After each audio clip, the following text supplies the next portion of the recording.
Whispers in the red soil. The village of Oduma had always been peaceful, nestled between rolling hills where the sun set in a fiery orange, casting long shadows across the red, dusty soil. But lately, strange things had begun to happen. First, it was the animals. A young goat found lifeless by the river, its body marked with strange, snake-like bite patterns. Then came the whispers, a soft, haunting murmur in the wind, too faint for anyone to catch clearly, yet impossible to ignore. The villagers spoke of them at night, when the fire flickered low, fearful of what it might mean. But nothing could prepare them for the statues. The stone figures, carved with the likeness of ancient serpents, began to weep. Blood-red tears streaked down their stony faces, and no one could explain why. Whispers filled the air, and with each passing day, the terror grew. Naya, daughter of the village healer, was no stranger to strange occurrences. She had grown up in the hut at the edge of the village, surrounded by herbs and potions, listening to her mother's gentle hums as she prepared healing remedies for the sick. But lately, something in the air felt wrong. It was as if the earth itself was holding its breath, waiting. One night, as Naya slept, a strange vision came to her in the depths of a fever dream. The ground beneath her feet cracked open, and from the chasm, a massive serpent with glowing eyes rose, its scales shimmering like molten gold. It hissed a name in a language she could not understand but felt deep in her bones, the one who slumbers beneath. When she woke, her heart pounded in her chest, and her head was heavy with dread. What did it mean? Who was this one that slept beneath, waiting? It was a question that gnawed at her as she went about her day. Seeking answers, Naya sought out the village griot, the elder storyteller whose memories stretched back to times long before anyone could remember. Sitting by the fire, with the moonlight casting long shadows, the griot shared a tale Naya would never forget. The forgotten queen, the griot's voice rasped, was a powerful sorceress, so consumed by her desire to command the serpent spirits of the earth, she defied the gods themselves. She called to the snakes to rise from the earth, to bind the land with their venomous power. But the gods could not tolerate such hubris. They sealed her beneath the earth, her body buried alive, and her spirit bound to the serpents she sought to control. The griot's eyes gleamed with ancient knowledge as he continued. But the queen's spirit never left. It sleeps beneath the earth, calling out to those who are meant to awaken her. Naya shivered. Could the queen's spirit be the one that had been calling to her in her dreams? When she returned to her hut, exhausted and confused, she was greeted by an unexpected sight. There, in the corner of her small room, was a glowing serpent scale. It lay on the floor, shimmering in the dim light. The strange thing was that it was warm, almost as if it had just been shed. As Naya bent to pick it up, a hiss filled the room, and the scale twitched in her hand. Her breath caught in her throat. The whispers were growing louder. The girl who carries the mark. The days following Naya's discovery of the glowing serpent scale felt like a slow unraveling of something deep and ancient. At first, it was subtle, just a faint tingling sensation beneath her skin. But over time, the changes became impossible to ignore. Her arms, her legs, soon, even her face, began to show strange, intricate patterns. Swirling, serpentine marks that appeared as though inked into her skin, dark and sinuous like the very creatures that haunted her dreams. The village elders called it a curse. The spirit of the Serpent Queen has marked her, they whispered behind closed doors, their voices trembling with fear. The healer's daughter was no longer seen as a child with a gift. She was now something dark, something to be feared. But not everyone believed the elders. Malik, an orphaned hunter who had been raised by the village's blind priestess, saw things differently. He had always been an outsider, never fully accepted by the villagers, but the priestess had taught him to listen to the voices that others couldn't hear and see the things others couldn't. To Malik, Naya wasn't cursed. She was chosen, and perhaps, so was he. One evening, after the village elders had gathered to discuss the dangerous girl, Malik found Naya by the edge of the sacred forest. The two exchanged silent glances before he spoke, his voice quiet but firm. "They are wrong, Naya," he said, his eyes scanning the marks on her skin. "You're not cursed. The queen, she's calling you. Her blood is running through your veins. You were born for this." Naya felt a flicker of hope, but doubt gnawed at her. Could this really be true? Or was it just the madness of the whispers that had begun to consume her thoughts? Malik told her of an ancient legend, one he had heard as a child from the blind priestess, of a hidden cave deep within the sacred forest. It was said to be a place where the old spirits slumbered, guarded by totems of stone cobras, their eyes forever watching. It was also believed to hold the key to the Serpent Queen's past. Naya hesitated but followed Malik into the forest.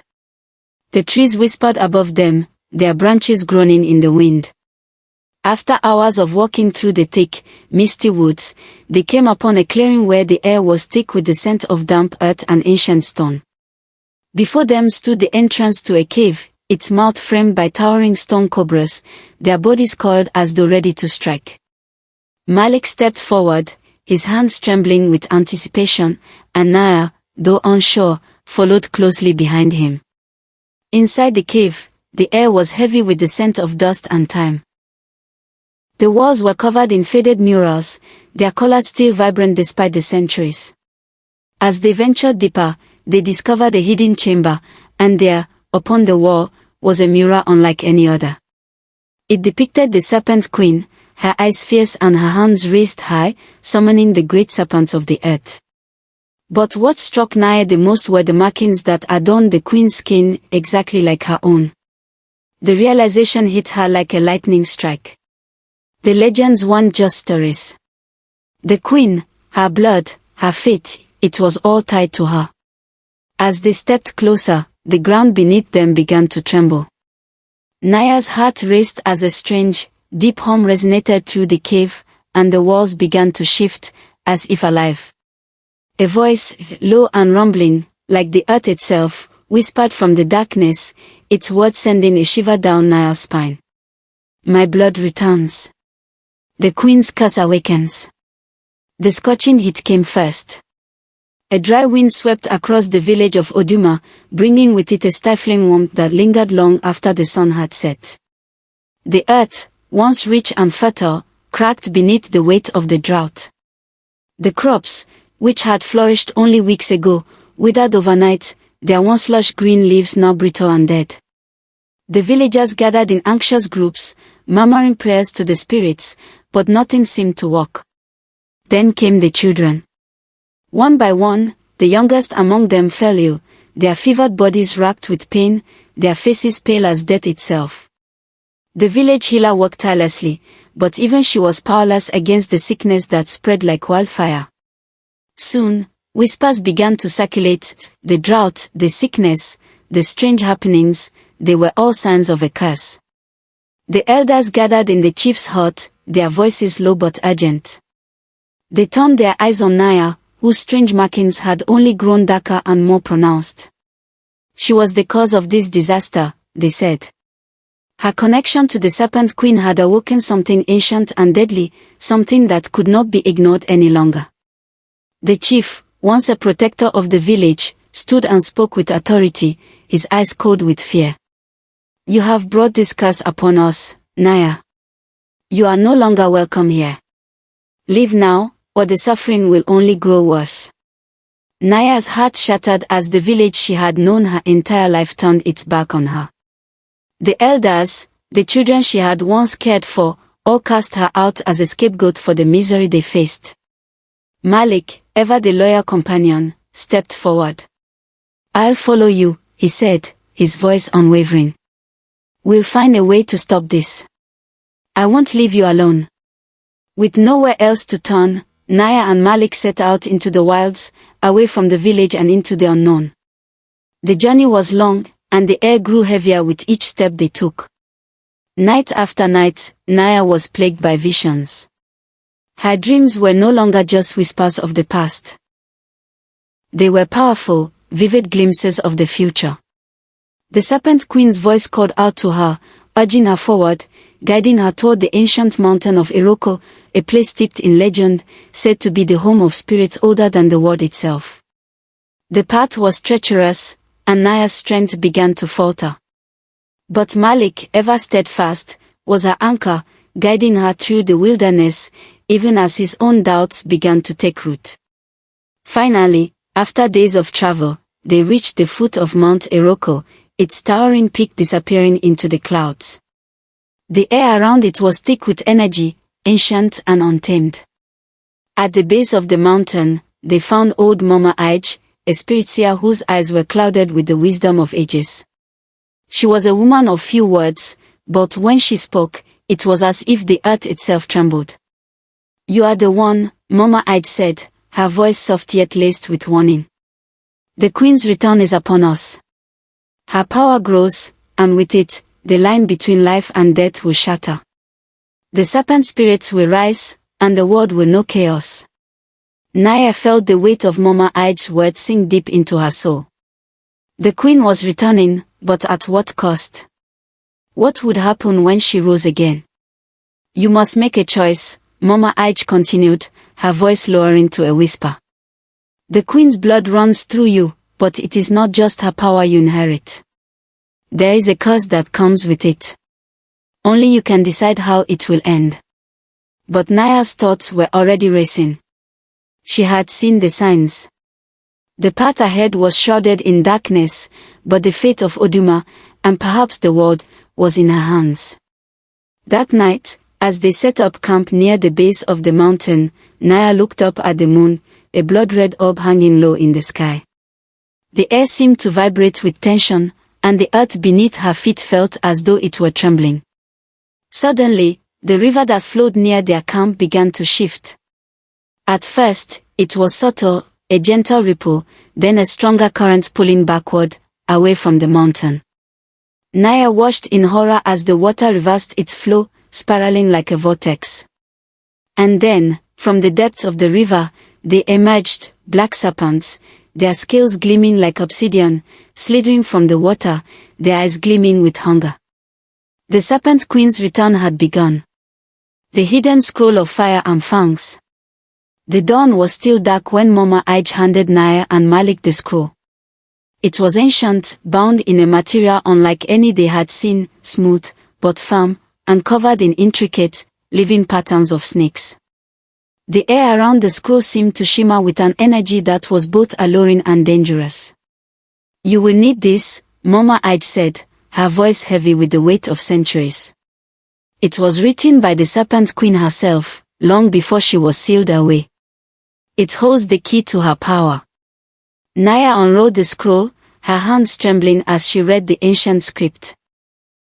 The words were hard to decipher, but she could feel their significance. The ritual it described was both terrifying and seductive. If performed correctly, it could bind the Serpent Queen's power forever, ensuring that no one, especially not the Queen herself, could ever wield it again. But if it was performed wrongly, or by the wrong hands, the power would be unleashed, and the world would fall under the Queen's rule. As Naya read on, a realization hit her. This ritual, this choice, it all depended on who performed it. The one who performed the ritual would either control the Queen's power, or be consumed by it. Malik, standing beside her, felt a knot tighten in his chest. He had been silent throughout the reading, his mind spinning with questions. Finally, he spoke, his voice filled with disbelief. "Naya. I think it's me. I think my bloodline is tied to the Queen's guardians." Naya looked up, confused, but Malik's eyes were distant as if recalling something long buried. "My family, my ancestors were the ones who swore to protect her. They guarded her tomb, guarded her power," Malik explained. "I never knew it, but my blood, it's connected to her. I can feel it now." The weight of his words sank in, and for the first time, Naya truly understood the depth of what was at stake. Malik wasn't just a guide on this journey, he was a part of it, deeply woven into the ancient legacy of the Serpent Queen. His connection to her was far stronger than either of them had realized. But there was no time to process the full scope of it. They had to act now. The longer they delayed, the more powerful the queen would become, and the more lives would be lost. With the scroll in hand, they set out, making their way back toward Oduma. The journey seemed to drag on forever, but as they neared the village, something was wrong. The skies were dark, the air thick with an unnatural heat, and there was a growing sense of dread in Naya's chest. When they reached the village, they found it under siege. The once peaceful huts of Oduma were now burning, their smoke rising into the air. Villagers fled in terror, but they were being hunted down by shadowy, serpent-like figures that slithered through the streets. Their eyes glowed with a malevolent red, and their movements were impossibly fast, like phantoms of the night. By the gods, Malik muttered, his voice tight with fear and fury. It's already started. The Serpent Queen's power was now fully awake, and her minions, her followers, had come to claim what was theirs. We have to stop this. Naya shouted, clutching the scroll tightly. We need to perform the ritual, but we can't do it here, too many are in danger. We don't have a choice, Malik said, his voice low. If we wait, it will be too late for all of them. As they raced toward the heart of the village, a sudden pain coursed through Malik's arm. He yelped in shock as a dark, shadowy figure, a serpent-like creature, struck from the shadows, sinking its fangs deep into his skin. The creature hissed, its glowing red eyes flashing as it retreated into the chaos. Malik fell to his knees, the world around him spinning. His breath grew shallow, his vision blurred, and a terrible, aching pull tugged at his mind. Naya screamed his name, but his body felt as though it were no longer his own.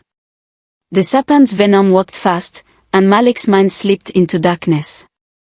But before everything faded away, a voice, low, familiar, and unmistakable, whispered through his mind. You are mine now. The voice of the Serpent Queen, cold and commanding, filled his thoughts. Malik's heart raced, and in the blackness, he saw her, her face twisted in cruel beauty, her eyes glowing like molten fire. You are the key, Malik. You have always been mine. Eyes of the dead, voice of the queen. Malik awoke in the darkness of night, his mind swirling with disorientation. His body felt different. Stronger, faster, more alive than ever before. His senses were heightened, and his pulse quickened as he realized something was wrong. His eyes. His once warm brown eyes had changed, now they glowed a haunting yellow, like the eyes of a predator. They flickered in the dim light, unblinking, unsettling. He tried to speak, but his voice sounded foreign, as if something, or someone else was speaking through him. Malik. Naya's voice cut through the haze, soft and cautious. Are you still you? The question hung in the air, heavy with fear and uncertainty. She took a step toward him, but hesitated. Malik's gaze met hers, and for a moment, he saw the flicker of doubt in her eyes. Could she still trust him? Was he the same person he had been, or had the queen's power already taken hold of him? I don't know, Malik said, his voice low and strange. He flexed his hands, feeling the surge of power coursing through his veins. But I can feel her, Naya. The queen, she's inside me now. But I'm still here. I'm still fighting it. Naya swallowed, torn between relief and terror. Malik was stronger, but it wasn't just strength that had changed him. There was a darkness in his eyes, an unnatural intensity. The Serpent Queen's influence was undeniable, and she was no longer just a distant memory, she was here, in him.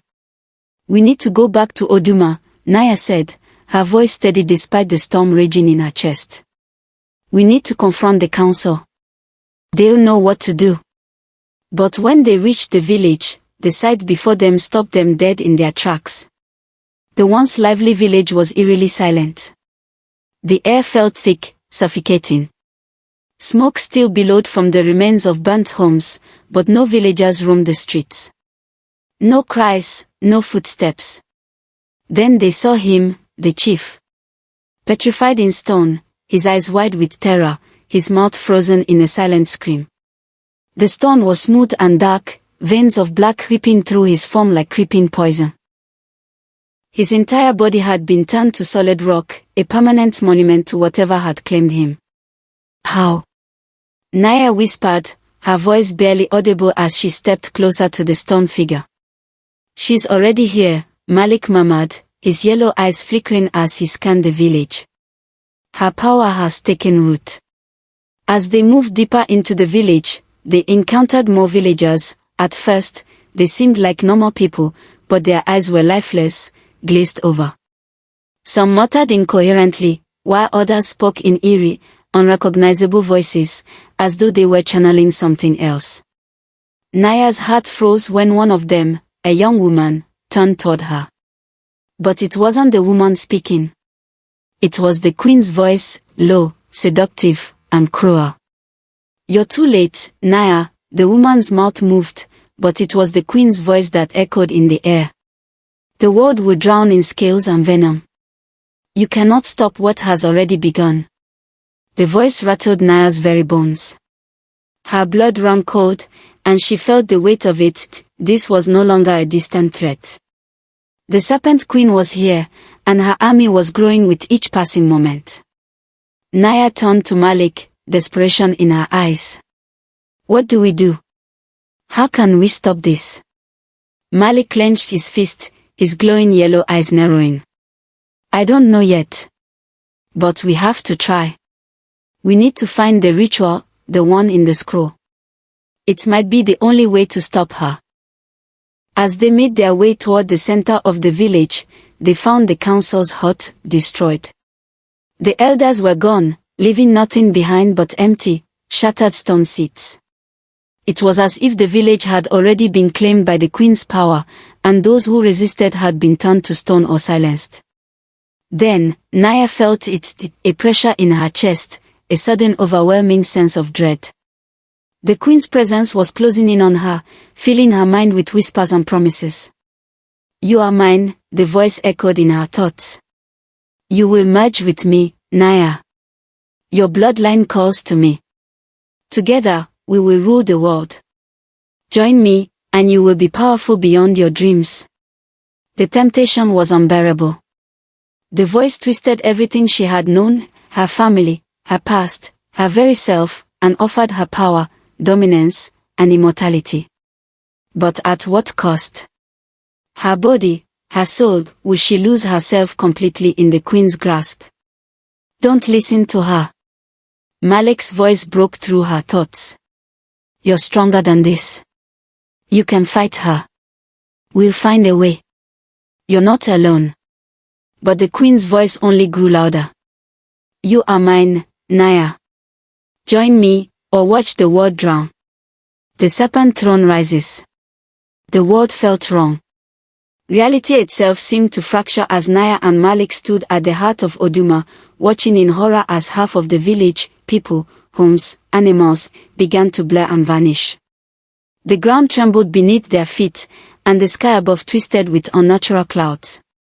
It was as if the very fabric of their world was being torn apart.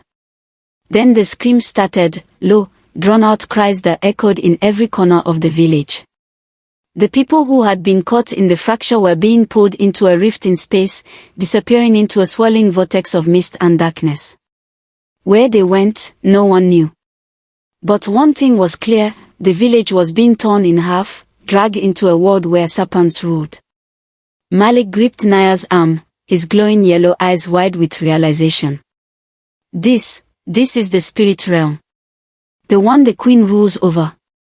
The rift continued to widen, and in the distance, Naya could see dark, slithering shadows moving in the vortex, massive serpents, their bodies twisting through the air like living storms.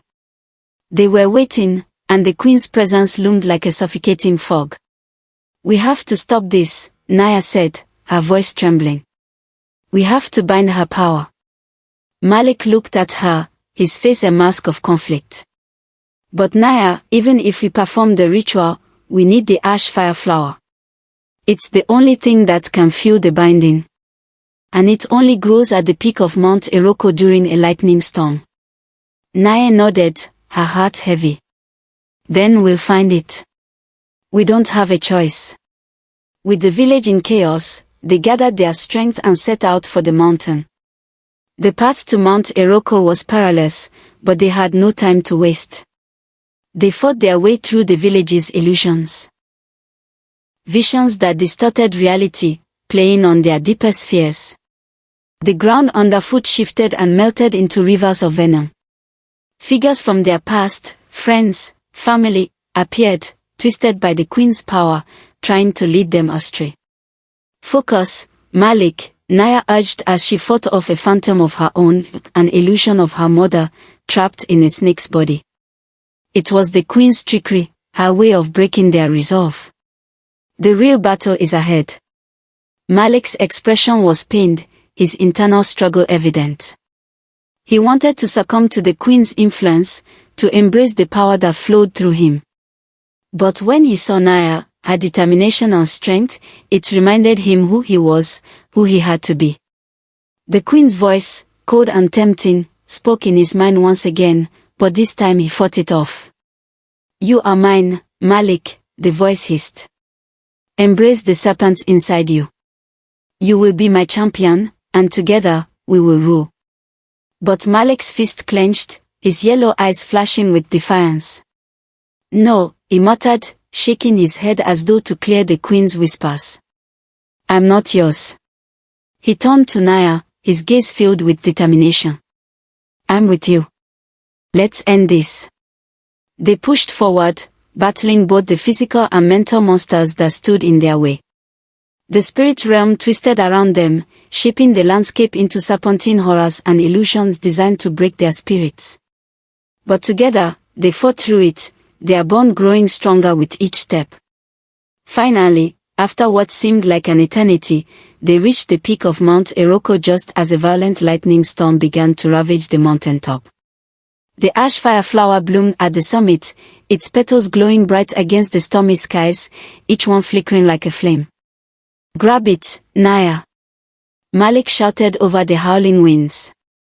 She raced forward, grabbing the flower just as a bolt of lightning struck the ground beside her. The flower crackled with energy, its power surging through Naya's body. It was the key to the ritual, the only way to bind the queen's power. But before they could even begin, the ground beneath them cracked open, and the air grew thick with poison. And then, as if summoned by the very storm itself, the Serpent Queen emerged. Her form was like nothing Naya had ever seen, her body was made of riding serpents, her face a cruel, beautiful mask of ancient power. She rose from the earth, a living throne of scales and venom, her eyes gleaming with cold malice. You think you can stop me? The queen's voice echoed, booming like thunder. You are fools, all of you. I am the Serpent Queen, and this world will bow before me. Naya's heart raced, but she didn't back down. She held the ash fire flower tightly in her hands, ready to begin the ritual. But the queen wasn't done. With a snap of her fingers, serpents crawled from the ground, ready to strike. The girl, the flame, and the queen. The world around them trembled as the Serpent Queen loomed, her massive form casting a shadow over Mount Eroko. The storm raged above, thunder shaking the sky. Naya stood at the summit, the ash fire flower in her hands, crackling with energy. She could feel its heat, its power, coursing through her, just like the queen's presence that surrounded them both. You cannot win, Naya, the queen's voice slithered through the air like a venomous whisper. I offer you everything you could ever desire. Immortality. Command over spirits. The power to destroy your enemies and reign supreme over all. Naya's heart pounded, the weight of her decision bearing down on her. The queen's offer was seductive, who wouldn't want to hold such power? But deep inside, Naya knew the price. The queen's promise wasn't freedom. It was a prison. A lifetime of servitude, bound to the very serpents that had tormented her people. Naya stepped forward, her feet steady on the trembling earth. No. I don't want your power. The queen's laugh echoed, booming through the storm like rolling thunder. Foolish girl. You think you can defeat me with willpower alone? Do you really believe your pitiful ritual can stop me? But Naya wasn't afraid. She had seen the truth. The queen's power wasn't meant to be controlled. It wasn't meant to rule. It was meant to consume. With a deep breath, Naya closed her eyes and began the ritual, not to bind the queen, but to contain her within herself. The ash fire flower flared to life in her hands, its energy flaring like a burning sun. As Naya's chant filled the air, a brilliant light surrounded her, wrapping around her like a cocoon of fire. The queen screamed, thrashing against the binding energy, but it was too late. The serpents tried to lash out, but they were pulled into the light, drawn into Naya's very being. She felt them all, the queen's power, her venom, her anger, coursing through her veins.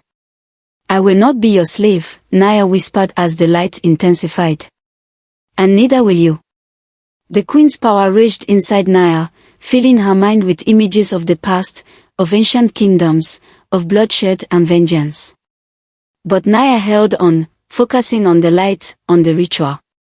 She wasn't just sealing the queen away, she was taking the power from the queen and locking it within herself, preventing it from ever hurting anyone again. With a final, violent pulse of energy, the queen's form shattered, breaking apart into millions of tiny serpents that vanished into the air, leaving nothing behind but the echo of her defeated voice. But the mountain was collapsing. The ritual had taken everything out of Naya, and the ground beneath her feet began to crumble. Malik had stayed outside the spirit realm, guarding Naya's body. He fought off the serpents that had crawled up from the fissures in the earth, his body now stronger from the queen's curse, but no less human. He couldn't afford to lose Naya. Not after everything they had been through. With each serpent he struck down, his thoughts never left her, never stopped wondering if he would have to carry the weight of their journey alone. But he wasn't alone. Not yet. As the mountain cracked and fell apart, Malik rushed toward Naya's body, barely able to see through the dust and the smoke. He pulled her into his arms, lifting her despite the overwhelming force of the collapsing earth. He ran, stumbling but never stopping.